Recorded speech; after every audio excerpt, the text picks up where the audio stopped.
Hello and welcome back to another video on this channel. My name is Lillian. If you're new here, welcome.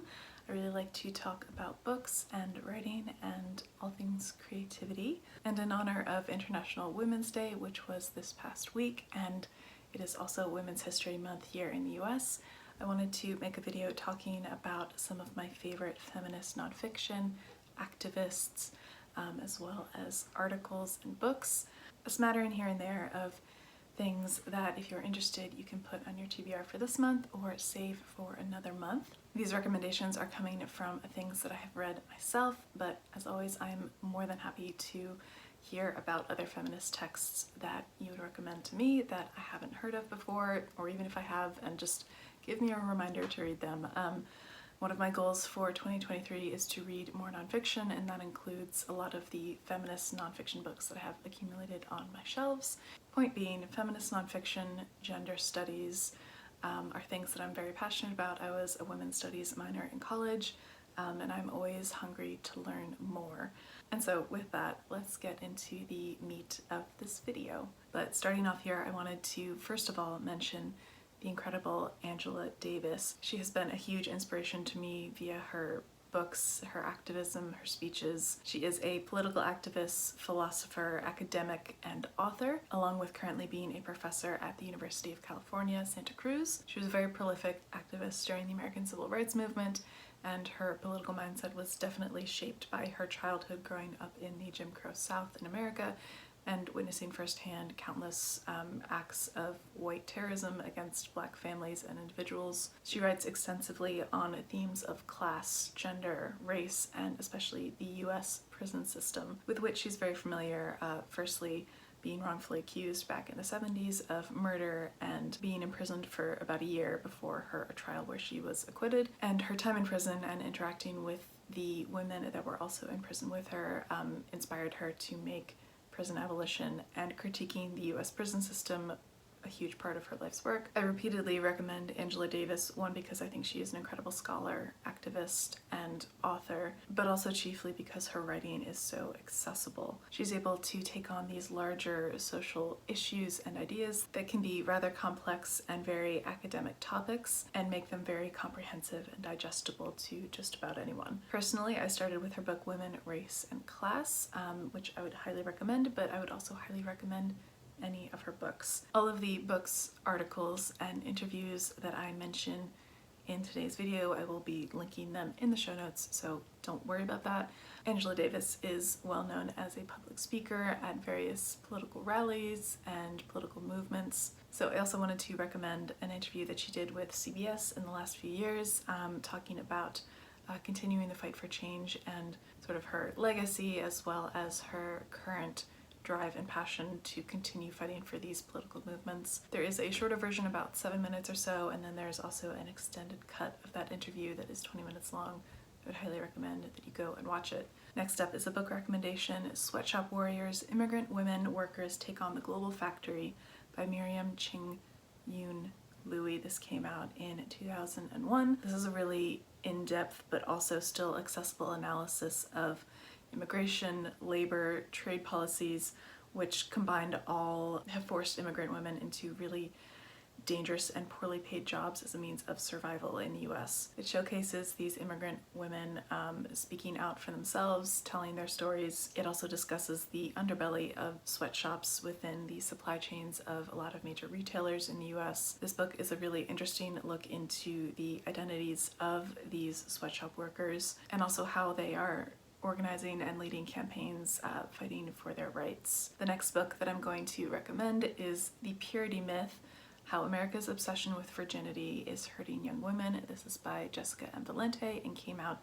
in 2009. Jessica Valente was my first introduction to feminist ideas with her book Full Frontal Feminism that I read back in high school, but this book deals with the obsession in the US with virginity, how the message of virginity, sexual purity is played out in the media as well as in schools and governments, and how a good chunk of this messaging places a young woman's morality, her worth on her sexuality, and her purity. Valente puts into context the historical question of purity, how modern-based abstinence-only education really doesn't work. Pornography, as well as the influence of the US government as far as curriculum taught to children in the US about sex education, about purity, about virginity. The next activist that I wanted to mention is none other than Kimberlé Crenshaw. She's a pioneering scholar and writer on civil rights, critical race theory, and Black feminist legal theory. She is the one who coined the term intersectionality in her article published in 1989 titled, I'm gonna look at my notes for this one, Demarginalizing the Intersection of Race and Sex, a Black feminist critique of anti-discrimination doctrine, feminist theory, and anti-racist policies. And so in this article, she coined the term intersectionality in order to describe the double bind of simultaneous racial and gender prejudice. Intersectionality has gone on to become a cornerstone of the modern feminist movement, the third wave feminist movement, looking at where there are overlapping or intersections of oppression for different members of the feminist movement. For example, a disabled Black trans queer woman is going to have a very different struggle than a white middle class straight woman. Intersectionality is how we achieve true equality within the movement.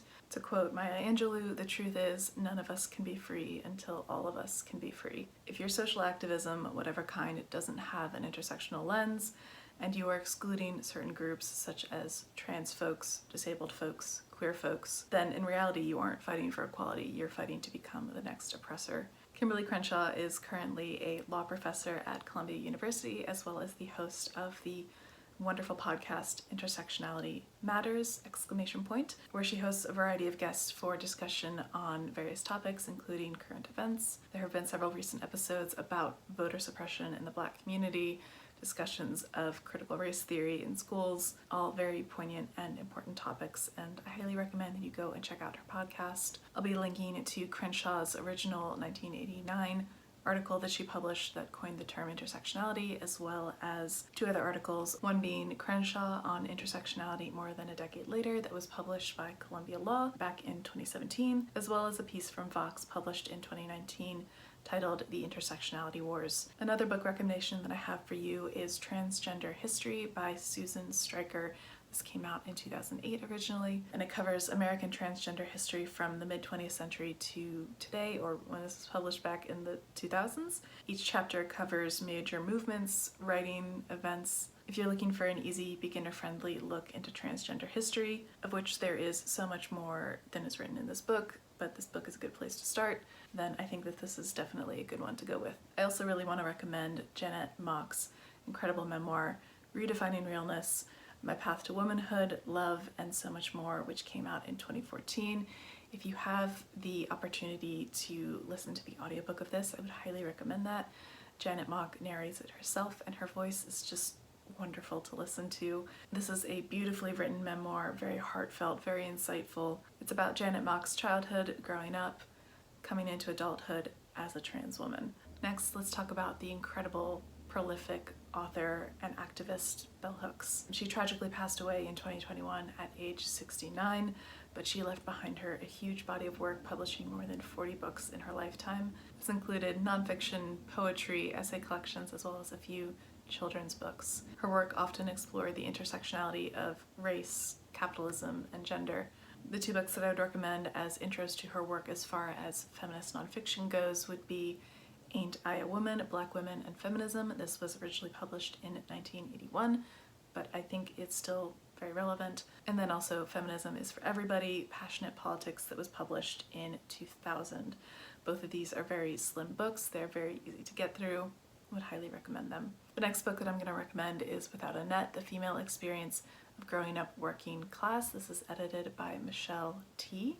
and it was originally published in 2004. This is a very powerful essay collection from various female authors who are experiencing poverty, and as well as how they are managing to survive the experience, as well as how that experience has shaped their identity. Apologies for the lighting change, y'all, but I am fast losing the daylight here. The next book that I'm going to recommend is The Price of Motherhood: Why the Most Important Job in the World is Still the Least Valued by Anne Crittenden. This was published in 2001 first, and then I would also recommend the 10th anniversary edition that came out in 2010.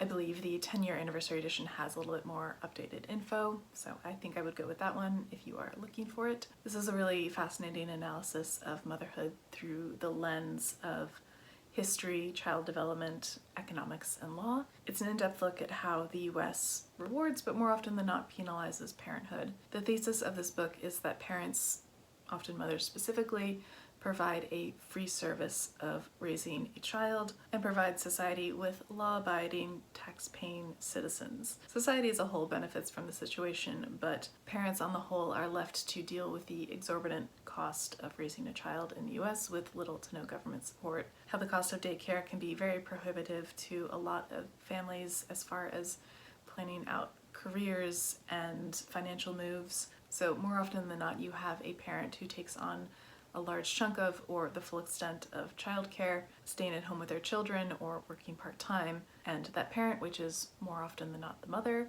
pays the price in the form of lost income, lost retirement benefits, as well as marketability. And this definitely plays a role in the financial liberation of women based on their status as far as their partnership, whether they are partnered or not, whether the partnership is abusive or not. This book also provides cross-analysis with other countries' legislative policies in place that help foster easier access to things like financial aid, government certified programs, easy access to daycare that is not cost prohibitive, how there are other countries that make it much easier to financially raise a child than the US does. And spoiler alert, the US is doing jack shit compared to most other industrialized countries.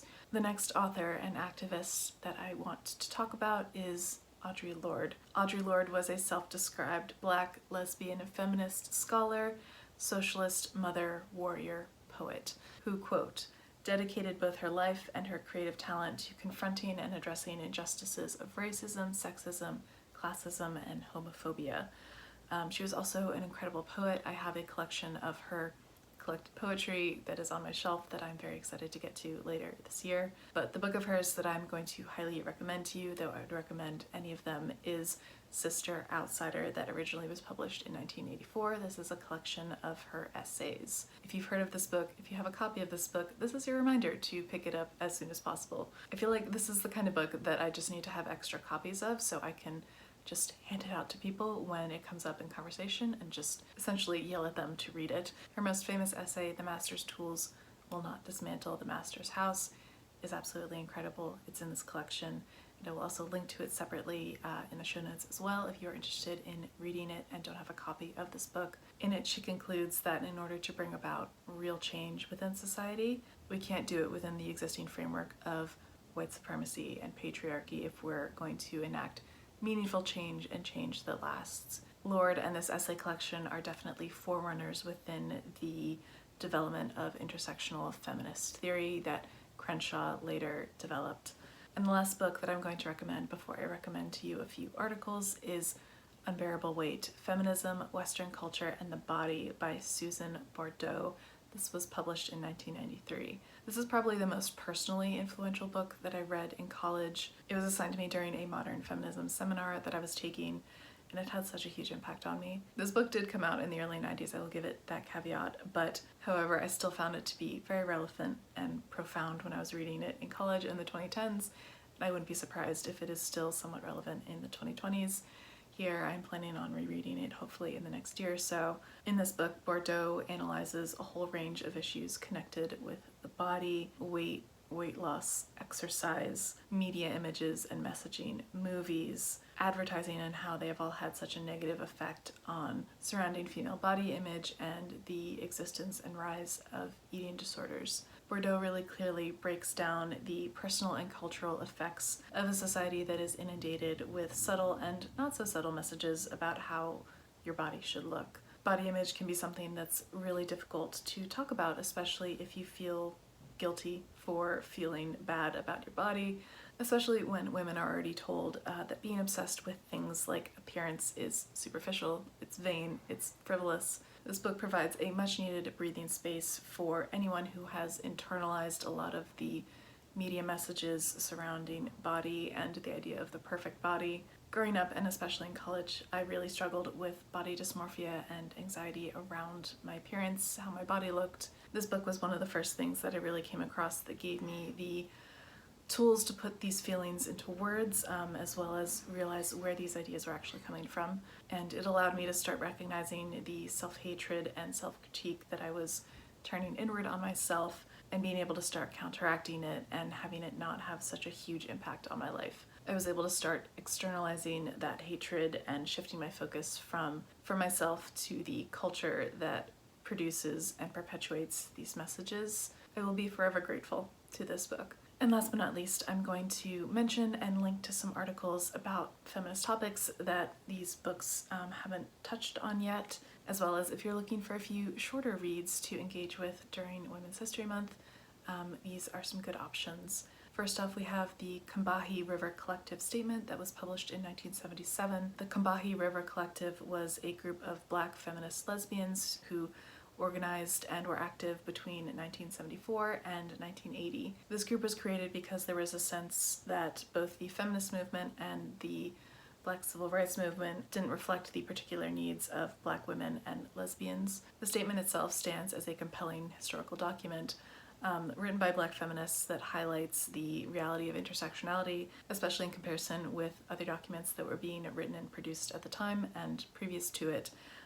They had rarely touched upon this kind of thinking. The next article that I have for you is Indigenous Feminism is Our Culture by Jihan Giron. She is a member of the Navajo Nation. Jihan Giron is an artist, an activist, a writer, working within the realms of environmental and climate justice, as well as just transition, Indigenous people's rights, and Indigenous feminism. I think this article is a great look at past foundations for gender equality and female empowerment in Indigenous communities, as well as Indigenous feminism today, so I would recommend it. And the last article that I'm going to recommend is Why Centering Disabled Women is Crucial for Truly Intersectional Feminism.